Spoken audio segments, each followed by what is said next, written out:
नमस्कार शेतकरी मंडळी, मी शुभम आणि स्वागत करतो शुभम ॲग्रो या आपल्या चॅनलमध्ये. तर शेतकरी मित्रांनो, आज आपण बघणार आहोत की शिमला मिरचीचा औषधांचा खर्च किती. तर बऱ्याच शेतकऱ्यांना असं वाटतं की शिमला मिरचीला खूप खर्च आहे, खूप किचकट आहे, ते सांभाळलं जाऊ शकत नाही, आपल्याकडून होणार नाही. तर मित्रांनो, मी तुम्हाला सांगायचं झालं तर ह्या शेतकऱ्यांचा गेल्या वर्षी पहिला प्लॉट होता, हा दुसरा प्लॉट आहे. त्यांना एवढा चांगला अनुभव आला की त्याच्यातून यांनी दुसरा प्लॉट पण केला आणि अजून एका शेतकऱ्यांचे 1-2 शेतकऱ्यांचे आपण प्लॉट टाकलेले आहेत ज्यांचे नवीन होते आणि आपल्याकडे नवीन शेतकरी जास्त प्रमाणातच आहेत. जे जुने शेतकरी आहेत ते त्यांच्या मनाने मिरची करतायत. आपल्याकडे नवीन शेतकरी आहेत, त्यांना आपण मार्गदर्शन करून त्यांना आपलं शेड्यूल देऊन शेड्यूलच्या माध्यमातून व्यवस्थित एक चांगल्या पद्धतीनं प्लॉट कशा पद्धतीने सक्सेस करून तुम्ही 4 पैसे कमवू शकताय हे आपल्या चॅनलवरती सगळी माहिती दिली जाते. तर मित्रांनो, एक तुम्हाला सांगायचं झालं तर शिमला मिरचीला खर्च एकरी 50,000 ते 60,000 रुपये प्लॉट चालू होऊन 1-2 तोडे होईपर्यंतचा खर्च आहे. आणि तुमचा हा खर्च कधी निघतो तर शिमला मिरचीला रेट कमीत कमी एक 20 रुपयाच्या आत कधीच येत नाही.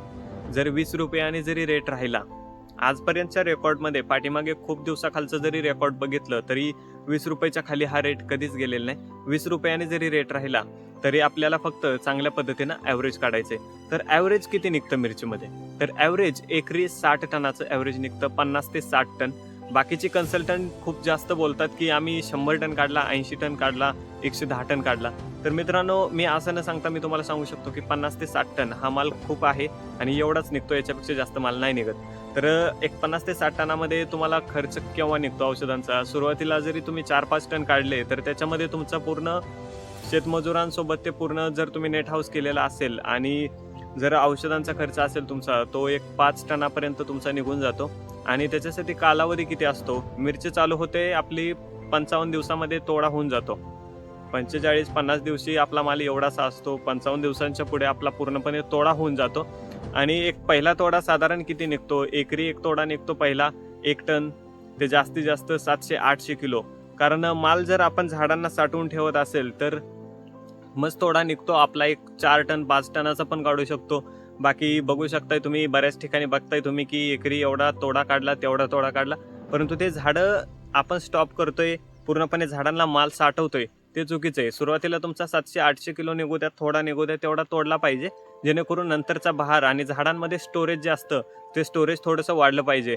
कारण तेच फळ जर जास्त वाढत राहिले आणि तुम्ही माल डम्पिंग केला, एकदम झाडांना खूप साठवून ठेवला आणि त्याच्यानंतर एकदम तोडा केला की नंतर तुम्हाला सेटिंगला आणि झाडांमध्ये स्टोरेज राहणार नाही, सेटिंगला तुम्हाला खूप प्रॉब्लेम येईल. त्याच्यामुळे 700-800 किलो असू द्या, 1 टन असू दे, ते तुम्ही काढून घेतला पाहिजे.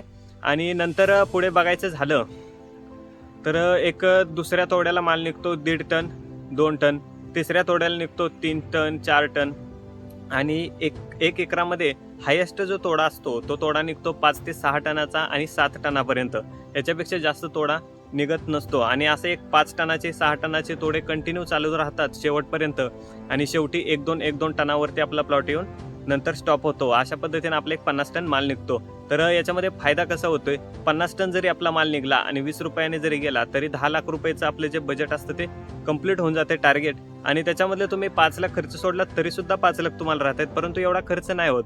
प्लॉटमध्ये 1 एकराचा प्लॉट नेट हाऊस पासून, मल्चिंग पासून, ड्रीप पासून ते टोटली खर्च बघायचं म्हटलं तर 3 लाख रुपये होतोय. आणि जर तुमच्याकडे ड्रीप तारकाठी असेल तर तुम्हाला फक्त ह्या कापडाचा खर्च आहे. आणि जर तुम्ही ओपन प्लॉट करत असाल किंवा तुमचा पावसाळ्यामधला ओपन प्लॉट असेल तर त्याच्यामध्ये तुम्हाला खर्च खूपच कमी, फक्त ड्रीप आणि मल्चिंग आणि या एवढ्या खर्चामध्ये तुमचा प्लॉट चालू होतो आणि 55 दिवसामध्ये तुमचा तोडा होऊन गेला, तुम्ही 2-3 तोड्यामध्ये प्रॉफिटमध्ये पडताय. त्याच्यामुळे हे मिरची पीक हे खूप चांगल्या पद्धतीने परवडणार आहे.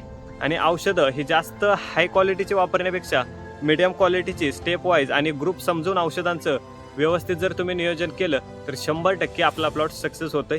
आपल्या शेड्यूलमध्ये तुम्हाला औषधांच्या ग्रुप सहित समजवलं जातं की एका ग्रुपमधले 2 औषधं वापरल्यानंतर काय होतंय की तुम्ही एका ग्रुपमधले 2 औषधं वापरली की रिझल्ट तेवढाच बसतोय. त्याच्यापेक्षा 2 ग्रुपमधले व्यवस्थित कॉम्बिनेशन करून जर आपण औषधं वापरले तर रिझल्ट हा डबल भेटतो आपल्याला, म्हणजे तेवढ्याच खर्चामध्ये डबल रिझल्ट. त्याच्यामुळे आपल्या शेड्यूलचा फायदा बऱ्याच शेतकऱ्यांना झालेले. ऑनलाईन शेड्यूल आपले चालू आहेत, त्याच्यासाठी तुम्ही आपल्या नंबरवरती कॉल करू शकताय, आपल्या शेड्यूलविषयी अधिक माहिती तुम्ही घेऊ शकताय. तर चला शेतकरी मित्रांनो, आज तुम्ही फक्त एक शेड्यूलविषयी आपली माहिती बघणं झालं. तर चला भेटूया पुन्हा एकदा अशाच माहितीशीर व्हिडिओसोबत. धन्यवाद.